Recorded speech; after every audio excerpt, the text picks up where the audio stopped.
From Washington, D.C., this is Balance of Power with Joe Matthew. President Trump says it's on Russia and Ukraine to be flexible, in his words, and reach a peace deal. Welcome to Hour 2 of Balance of Power on Bloomberg. As Bloomberg News reports, work has started already between U.S. and European officials on potential security guarantees for Ukraine. I'm Tyler Kendall here alongside Bloomberg's Michael Shepard in Washington. Joe Matthew is off, and we have a busy afternoon ahead. We'll bring you all of the updates, including an interview with Sir Peter Westmacott, former UK ambassador to the United States. He'll be here to talk about all the latest updates when it comes to the war in Ukraine, as this White House ramps up the pressure for there to be momentum on the way forward. And it's not just our allies that are under pressure from the White House, but Federal Reserve Chair Jerome Powell, too, this week. Our very own Michael McKee is live in Jackson Hole, Wyoming, fresh off of an interview with Fed Vice Chair of Supervision Michelle Bowman, who, Michael Shepard, is a contender to potentially lead the central bank once Powell vacates his post as the chair. Her name has come up in discussions, but she was careful to demur on her interest and really focus on the task that she has as the Vice Chair of Supervision. She has a big task ahead of her, as she outlined in her interview with Mike, laying out the efforts to address what she referred to as debanking, the issue affecting crypto, but also, as President Donald Trump signaled in his executive order, perhaps some ideological bias behind banks' behavior, too, when it comes to customers. Right, exactly. And there's other big stories that we're following here as well on Bloomberg, and we'll be talking about them throughout the hour, including one that I know that you watch closely, which has to do with the U.S. potentially here becoming a stakeholder in Intel. Well, that's right. And this is a key moment, really, for the tech industry, and especially for an iconic chip maker. And that is whether the U.S. government will proceed with taking, as our colleagues here at Bloomberg have scooped, a 10% stake in Intel. And that would make the U.S. government the largest shareholder in this company. And it's something that's moving shares as we speak, Tyler. And let's go to Charlie Pellet, the voice of Bloomberg Radio and the New York subway, for the latest on the markets. Hi, thank you very much. Very kind. We have got to Intel shares. Got to begin there because that stock surging 7%. Certainly a topic of conversation. One we'll have more on coming up on Balance of Power. But the Dow, the S&P, NASDAQ, right now we are at just about the lows of the day.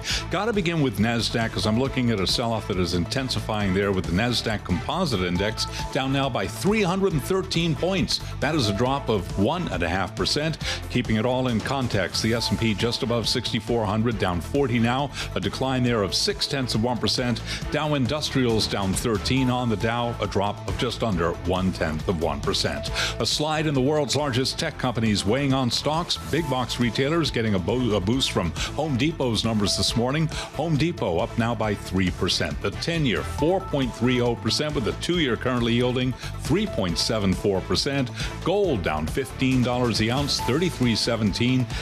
A drop there of just about 0.4%. While West Texas Intermediate crude 62.44 a barrel, down 1.5%.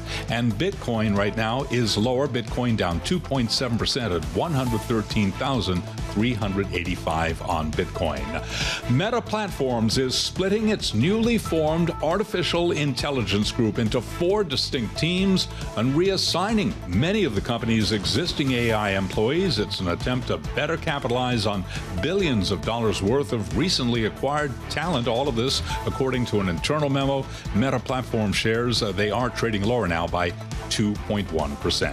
Recapping, stocks declining, S&P down 39, down 0.6%. And for on-demand news 24 hours a day, subscribe to Bloomberg News now, wherever you get your podcasts. Back we go to Washington. Once again, your hosts, Tyler Kendall and Michael Shepard.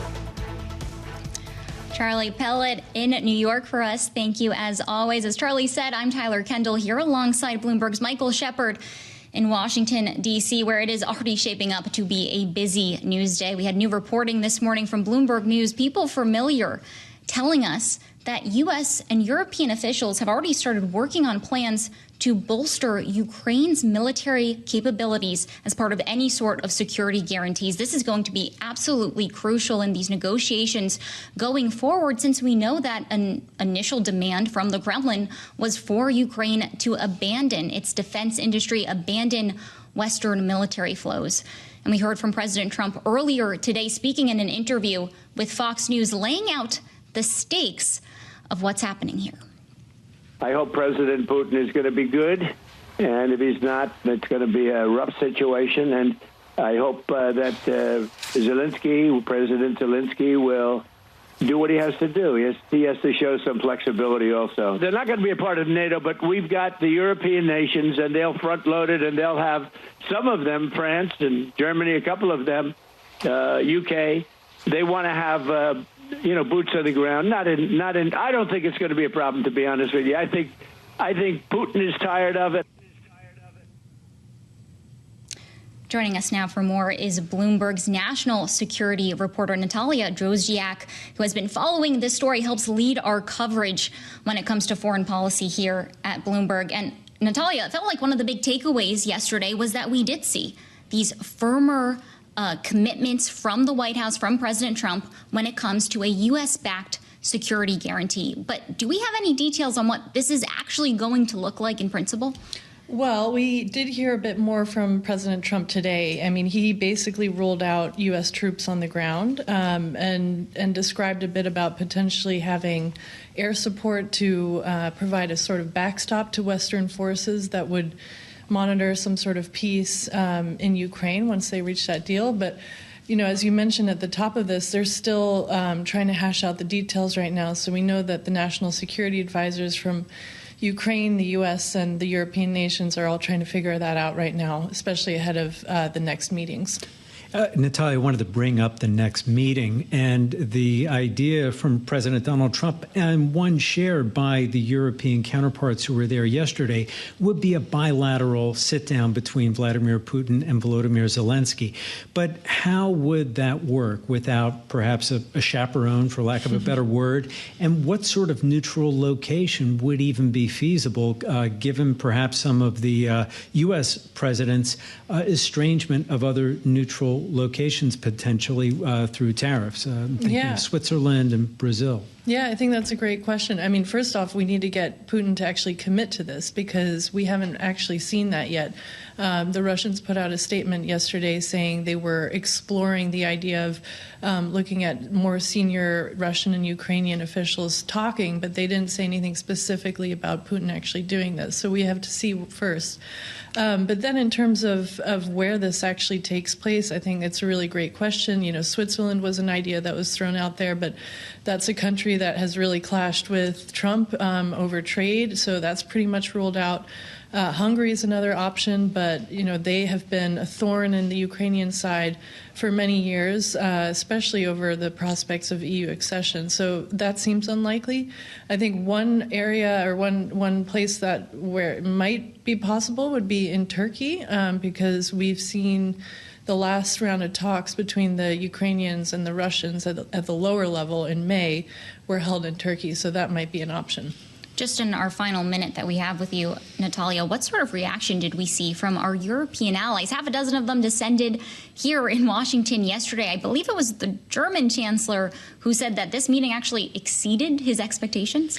Yeah, I think we can't, explain enough how much anxiety there was going into this meeting from the Ukrainian and the European leaders, just given what they had seen on Friday when Putin and Trump had their big summit in Alaska. There was a lot of concern that Trump had essentially swung behind Putin and was disregarding concerns from the Ukrainian side. And, after they met, there was a huge sense of relief also, because there wasn't another blow up in the Oval Office between Zelensky and Trump as we had seen in February. But then not only that, they also managed to pin Trump down on the security guarantee part. All right, Natalia Drozdiak, we thank you always for your coverage, a reporter here at Bloomberg News covering national security for us. As we were just talking about the German Chancellor Merz, he came out yesterday, he spoke to reporters at the White House. And one of the topics of discussion, of course, we're talking a lot about security guarantees, but there are big questions, too, here about what the future of territory is going to look like in any sort of potential deal. Here's what he told reporters yesterday about the potential for territory concessions. The one aspect which has not been discussed today is that Ukraine should not be forced to cede any territories. Russia's demand that Kyiv give up Donbass region is comparable, to put it in perspective, to a proposal that the U.S. give up Florida. We're joined now by Sir Peter Westmacott, former UK ambassador to Turkey, France, and the United States, and now a senior advisor at the Royal Institute of International Affairs in London. Sir Peter, thank you for being with us today. You have worked with and know Keir Starmer well. Yes, we can hear you loud and clear, Sir Peter. Thank you so much for joining us. Sir Peter, President Trump is presenting a number of ideas around this peace plan in Ukraine, and that includes Europe buying, the EU buying American-made arms, no U.S. troops on the ground, no call for a ceasefire yet. What is your read on the state of the American president's commitment to actually securing Ukraine for the long term? Well, I think what he's trying to do at the moment is to head off the demands that there have been from President Zelensky and from a number of European governments for Ukraine to be considered as a credible member of NATO. That is anathema, of course, to Putin, who doesn't want to have NATO on his doorstep. He doesn't grasp, of course, that NATO is a voluntary alliance that is defensive of countries, many of which were once under the Russian jackboot. He wants to rebuild a Russian empire, regardless of the wishes of the countries and the governments concerned. But, leave that to one side. He has a real problem about Ukraine becoming eventually a member of NATO. Now, if that's not going to be part of the deal, and it perhaps can't be, then some sort of really strong military guarantees are going to be important. And that brings us to your point about how is that going to work? President Trump says no American boots on the ground. I don't know whether the French and the Germans and the British will want to have troops on the ground, but they will want to have them not very far away in the event that things do go wrong. Of course, although President Trump says that hundreds of billions of dollars of American taxpayers' money have been spent on Ukraine so far, it's not entirely true. And of all the money that's gone on military equipment, 83% of it has gone to American defense companies. So, it's not been just handouts. And so it's not surprising that he says that if there's to be more money, more arms, that they should be paid for by the Europeans. But it's already largely being paid for, shall we say, and it's already been good business for the American companies. But by saying we will strengthen Ukraine's defensive capabilities with this military equipment, then I think he's putting in place a credible alternative, I hope, to the possibility of eventual NATO enlargement. That's what that's all about. It's about giving Zelensky and the others in Ukraine an assurance that if there is a deal, and we haven't talked about territorial swaps and so on yet, we should come on to that, if there is a deal, that is one that can be relied upon to be fair and lasting. Can we just dig down a little bit more on what this credible deterrence framework would look like? And as we're talking about the different sort of aspects that we could see, we keep hearing this idea about air cover, and perhaps this is an area where the U.S. would be pushing forward the most here. Can you give us some insight into how these negotiations are happening behind closed doors when it comes to what the U.S. would actually supply to a security guarantee to make sure that a potential deal would actually get through? Well, there's a lot of discussion still going on. There's a coalition of the willing meeting that was co-chaired by the French president and the British prime minister, I think, today. There are military chiefs getting together in Washington. I think there's a lot of the detail of what it really means that has got to be worked out. But we do know from President Zelensky that he would like to have, I think he said, 10 different Patriot missile systems on Ukrainian territory. These are very expensive, but they are super effective. And they are a very important part of the defense of Ukraine against ballistic missiles and other Russian hardware which might be fired there. Then I think other parts of it would be territorial guarantees. The president's talked about something that is Article 5 light. In other words, an attack on one country is an attack on us all.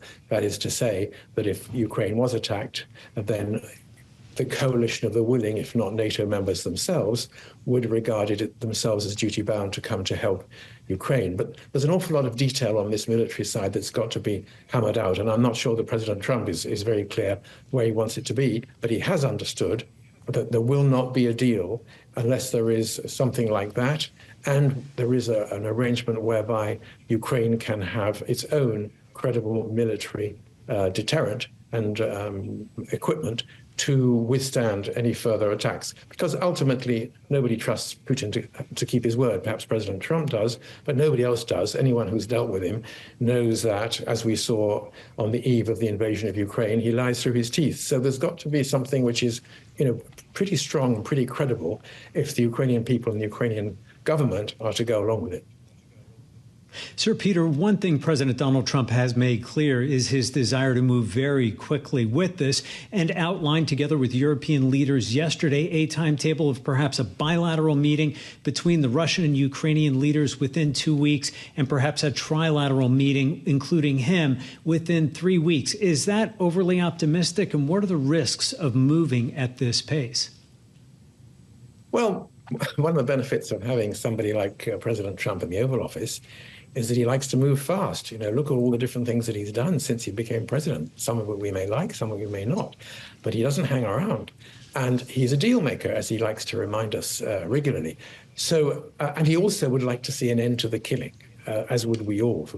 So I think he wants to get on with this. He doesn't think there's any need for a ceasefire, which is what Zelensky wants and what everybody else in the European side would like, and what the Chancellor of Germany and the French President reminded him was a requirement for progress towards some sort of a settlement. He's now moved off that because Putin didn't want to have a ceasefire. He wants to go straight to a settlement. But to do a settlement in very short order, when you're talking about territorial issues and guarantees and Putin's desire, frankly, to dismantle the entire post-Cold War European order, that's going to be very difficult, and that's a real problem. Let's hope that we can move past. I think everybody would be delighted if there was rapid progress, but there are questions to be answered, such as what does the president mean by territorial exchanges or territorial swaps? Has anyone seen any sign of the Russians offering land of theirs in exchange for the land of Ukraine that they want to keep for themselves? I don't think we have. All we've seen is that there might just be the possibility of the Russians withdrawing from some little corners of Ukraine that they've already occupied in exchange for getting others. Well, that doesn't sound to me like a very fair deal. I'm not sure that it would to President Zelensky either. So these territorial issues, as well as the military guarantees and the broader political questions that we've touched on, this does take time. But President Trump is a man in a hurry. He went to Alaska. A couple of days later, there was everybody in the Oval Office. We've now got the coalition of the willing talking to each other. We've got military chiefs looking at the military guarantees question. It would be wonderful if we could make early progress, because each day that we speak, there are more people being murdered by Russian missile attacks on Ukraine. Sir Peter, in just the last 30 seconds that we have with you, I'd love to get your thoughts on what has been a relatively warm relationship between the UK Prime Minister Keir Starmer and President Trump throughout this process. What do you make of the evolution of this relationship, considering that the UK was the first to ink a trade deal, for example? Well, it was, and it started, I think, with a very successful visit to the Oval Office by Keir Starmer. Not everybody was convinced that it would work. You've got President Trump, who was, full of a MAGA approach and somewhat protectionist. You've got Keir Starmer, who is a Labour politician, a free trader.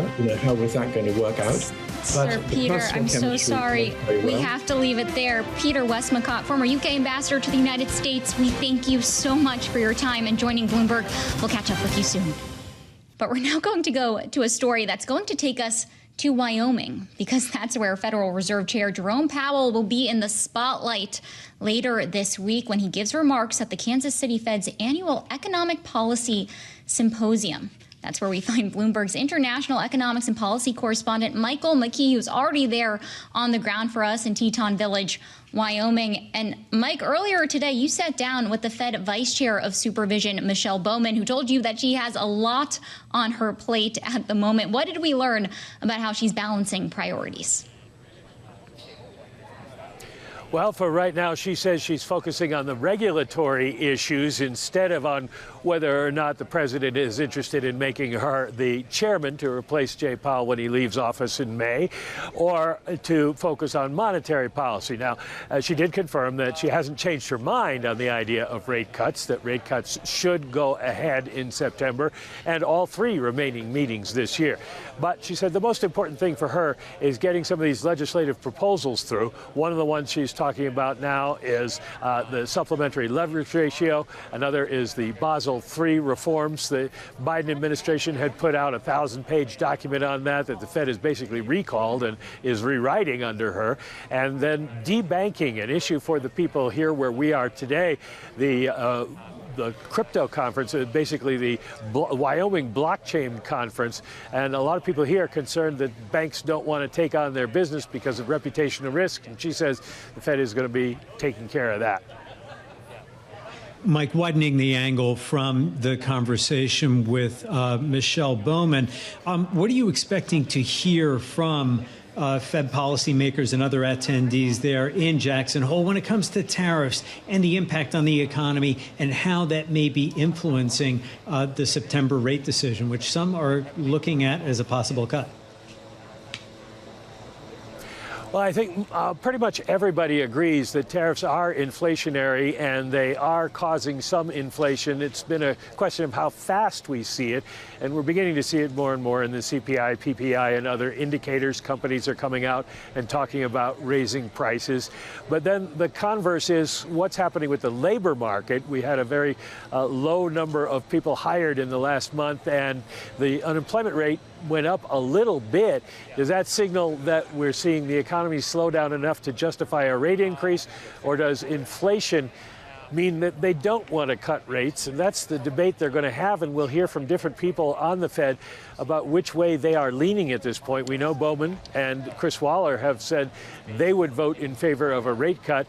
The other members of the Fed have been somewhere along a spectrum from probably to no, not yet. We're going to wait for more data. Powell's in that data camp, and when he speaks on Friday, we expect him to sort of dance around the issue and say, we'll wait and see what the data tell us between now and then.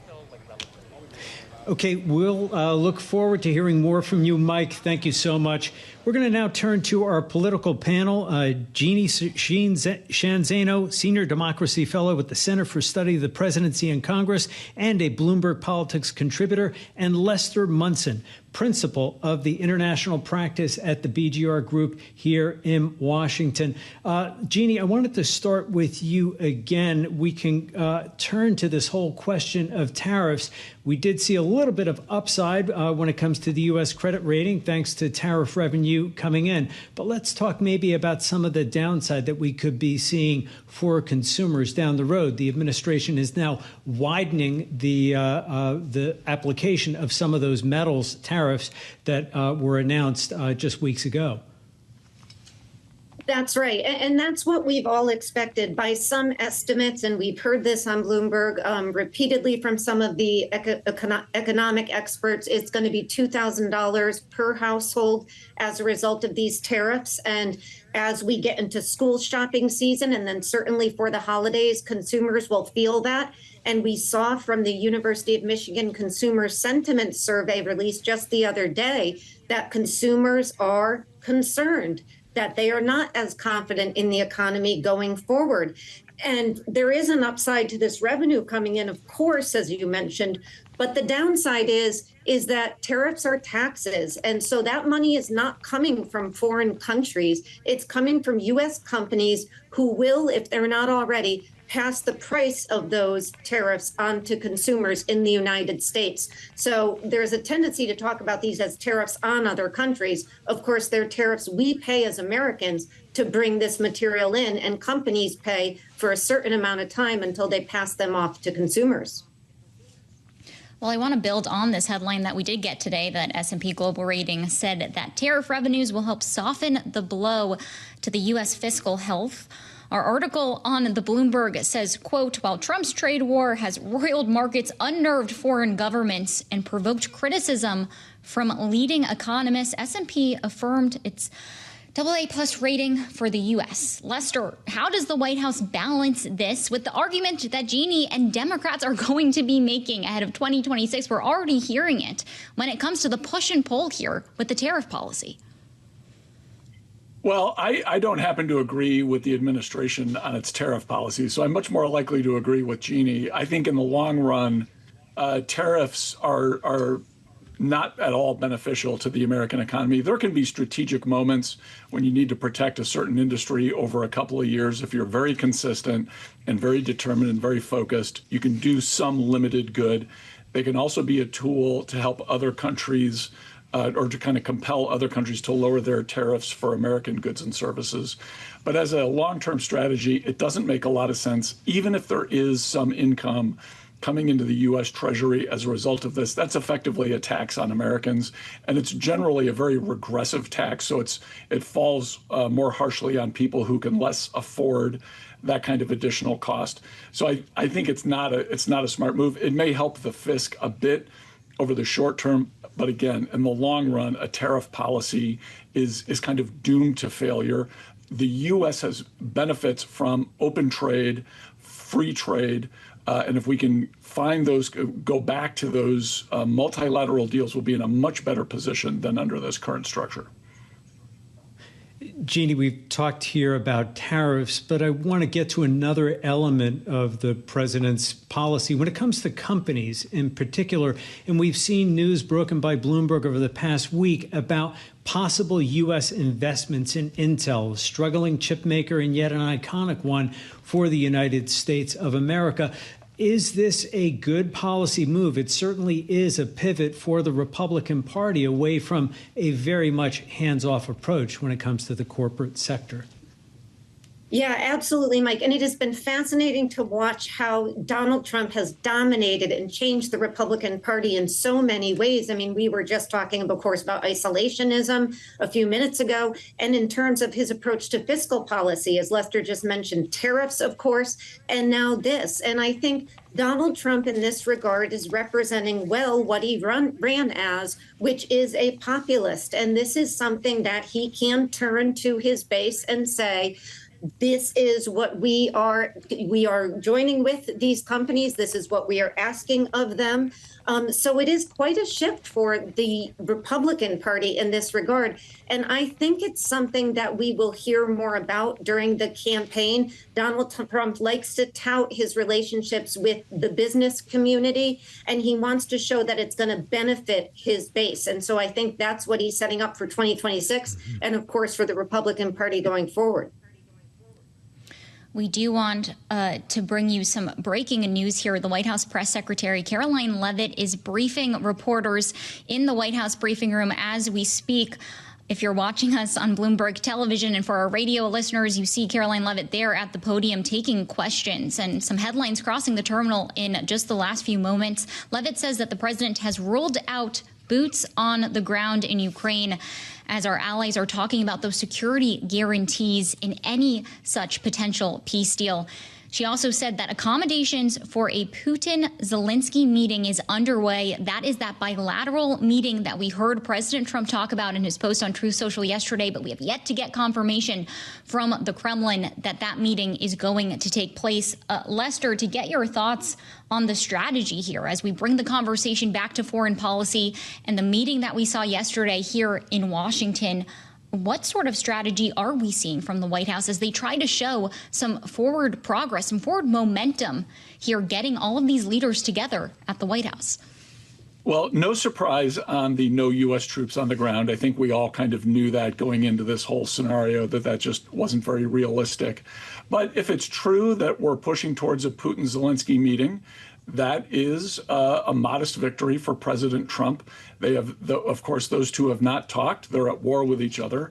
And if he can get them in the same room and at least begin some sort of discussion about a way forward here, that is That is exactly what President Trump has been outlining. It is effectively what he ran on last year. American people do not want to commit their own blood and treasure to this conflict any longer through our democratic process. We have learned that. So this is kind of the logical place to be. If he can use his very considerable diplomatic heft to promote these meetings, then good for President Trump. Of course, it remains incredibly difficult to get a deal here. Jeanne was right earlier in the show. This is the thorniest issue there is in the world today, except perhaps for Gaza. So President Trump's taking on a big challenge, but this could be a significant step forward for him. All right, our political panel today, Jeanne, Sheehan, Zaino, Senior Democracy Fellow with the Center for the Study of the Presidency and Congress, and Lester Munson, Principal of the International Practice at BGR Group and a Republican strategist. We thank you both for being here on a busy news day. We're going to be following all of these developments. We'll bring you more headlines out of Caroline Leavitt's press conference as they come through. And we have more conversations up ahead. You're not going to want to miss this one. We have Anne Neuberger, the former Deputy National Security Advisor for Cyber and Emerging Technology in the Biden administration. We're going to talk about that Bloomberg News reporting about a potential U.S. stake in Intel, the race for dominance in the AI space with China. Stick with us. This is Balance of Power on Bloomberg TV and radio. I'm Tyler Kendall alongside Michael Shepard. The markets and Washington watching this big story today when it comes to Intel. Commerce Secretary Howard Lutnick confirming a Bloomberg News scoop that discussions are underway between the U.S. and Intel for the government to take a stake in the chip maker, casting the plan as a bid to convert CHIPS and Science Act grants into equity. This would be a big step. This could bolster the company's finances at a time when we've seen Intel has been slashing spending and cutting jobs. And lucky for us, my co-host today is Michael Shepard, who happens to be our expert when it comes to the industry. He is our senior editor for tech and strategic industry. So Mike, what do we have to know about this potential deal, particularly how it's structured here? How is this unique? Well, the structure, it remains a bit fluid, but our understanding is that they intend to take some of the money that was going to be allocated over time to Intel as part of the CHIPS Act and do it much more quickly and give the government in return an equity stake in the company. And that would amount to about 10% of Intel. And it would make the U.S. the largest shareholder in this iconic chip maker, the one that really put the semiconductor industry on the map and, coined in a way the word Silicon Valley. If you think about it, Tyler, it really is an iconic venture, and it's one that the U.S. and certainly the Biden administration also made its own efforts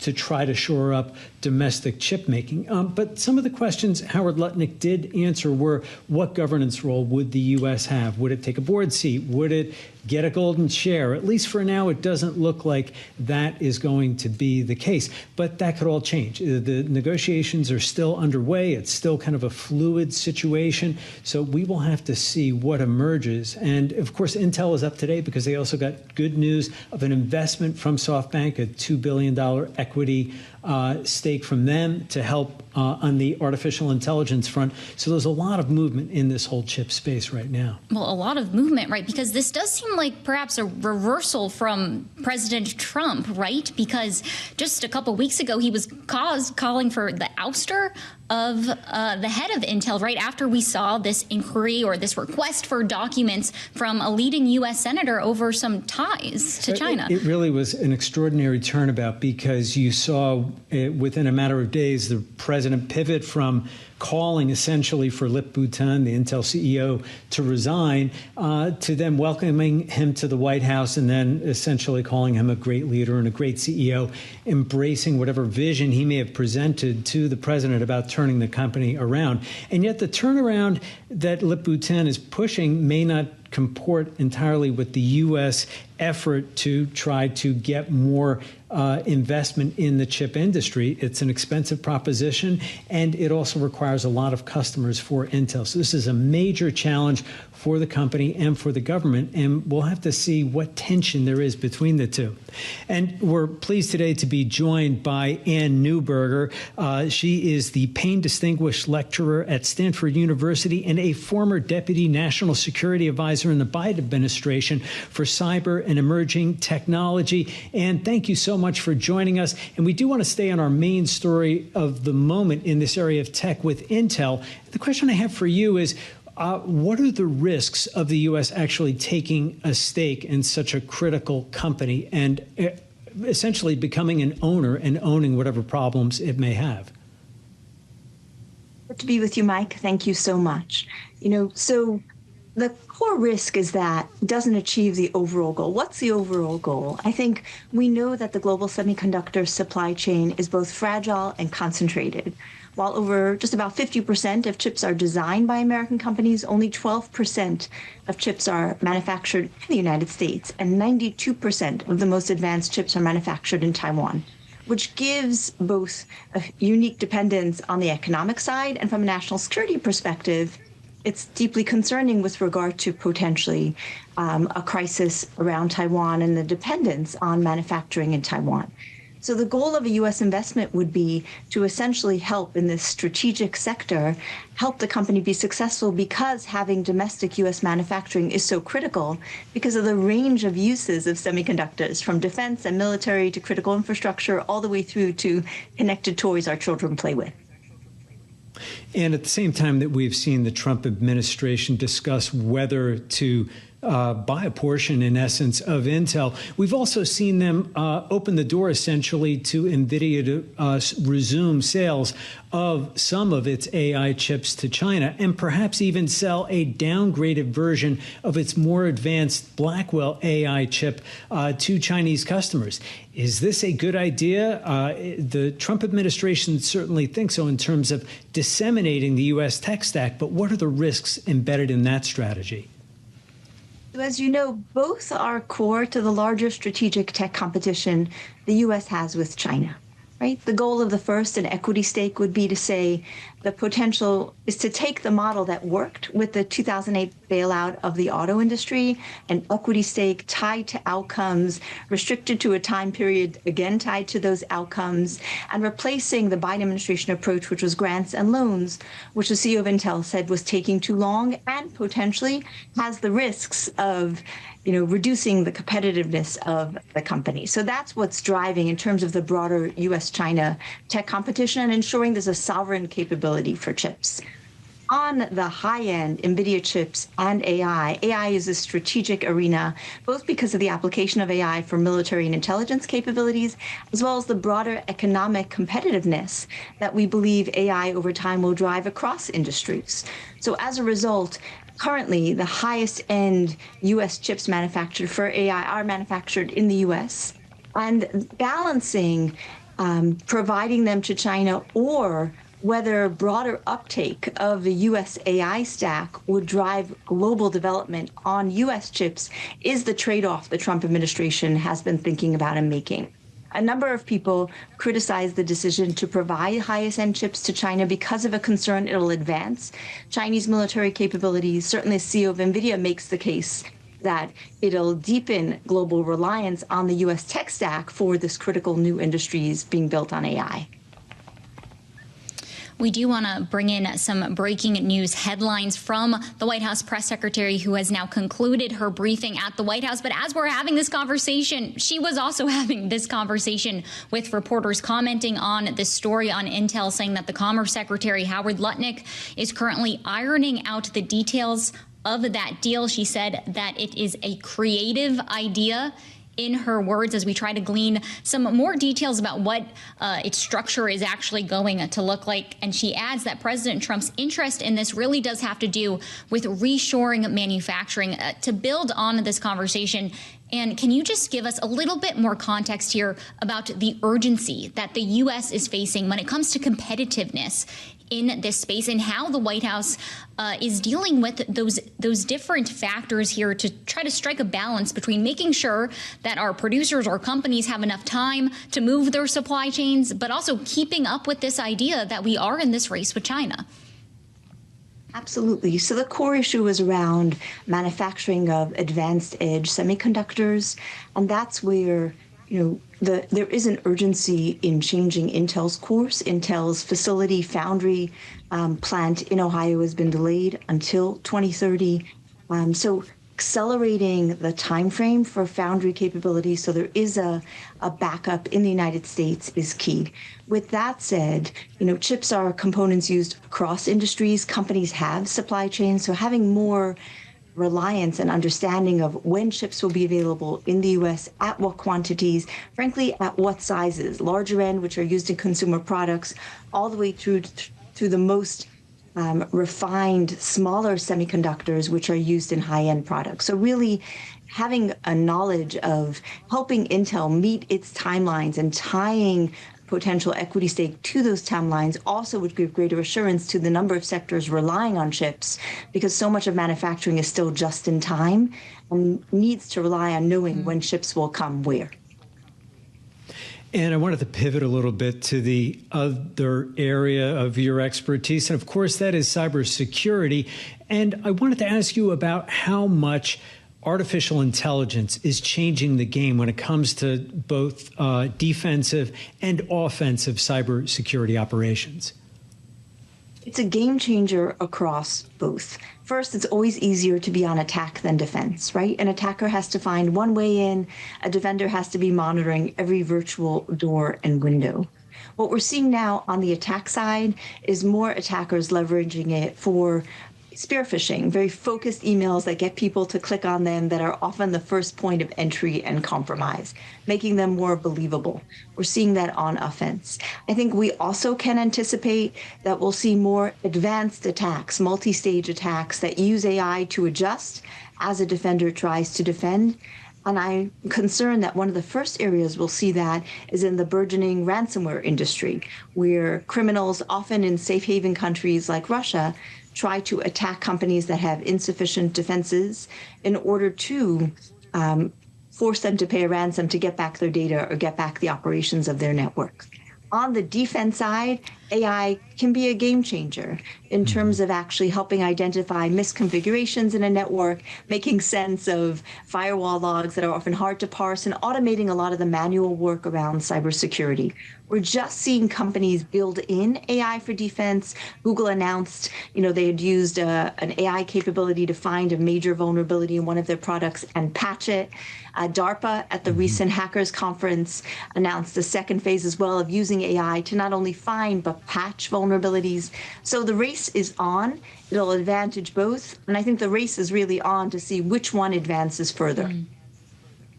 Well, to put a finer point on this, Anne, you had a really fascinating piece in Foreign Affairs earlier this month, and I want to pull a quote from it. It's titled that China is winning the cyber war. And you write that China's cyber dominance extends well beyond telecommunications espionage, going on to say these intrusions show little evidence of traditional intelligence gathering. In your view, in your expertise, what is the biggest, most urgent action that the U.S. government could take right now to fend off these threats when it comes to competition with China? Fundamentally, using AI for defense. So we're in a battle between democracies like the U.S. and authoritarian countries like China. In democracies, traditionally, governments haven't monitored the critical power, water, and pipelines that underpin American lives because they're privately owned. And traditionally, governments haven't monitored privately owned networks. In countries like China, not only are pipelines, water, and power companies often state-owned enterprises, but China has a great firewall where they monitor for both surveillance, obviously, of their citizens, but also for cyber attacks, and they can block those attacks in line. So the asymmetry between the models means that in the US, we are at a disadvantage. We need to use AI to find and fix the most critical vulnerabilities in our critical infrastructure that Americans rely on. AI gives us the way to pull that data together, simulate attacks, and make the investments most purposeful for the attacks that could actually disable large amounts of critical infrastructure. So that could work within our model in a partnership between government agencies like the Department of Energy, building digital replicas of our energy grid to model attacks, and then work with companies to fix the most critical vulnerabilities. All right. Anne Neuberger, Payne Distinguished Lecturer at Stanford University and former Deputy National Security Advisor for Cyber and Emerging Technology in the Biden administration. We thank you so much for your insight and that fascinating conversation about the competition with China when it comes to artificial intelligence. Thank you for joining us today on the early edition of Balance of Power. We'll have more for you here out of Washington at 5 p.m. Eastern. I'm Tyler Kendall here alongside Bloomberg's Michael Shepard. Bloomberg Business Week Daily is up next. Stick with us. This is Bloomberg.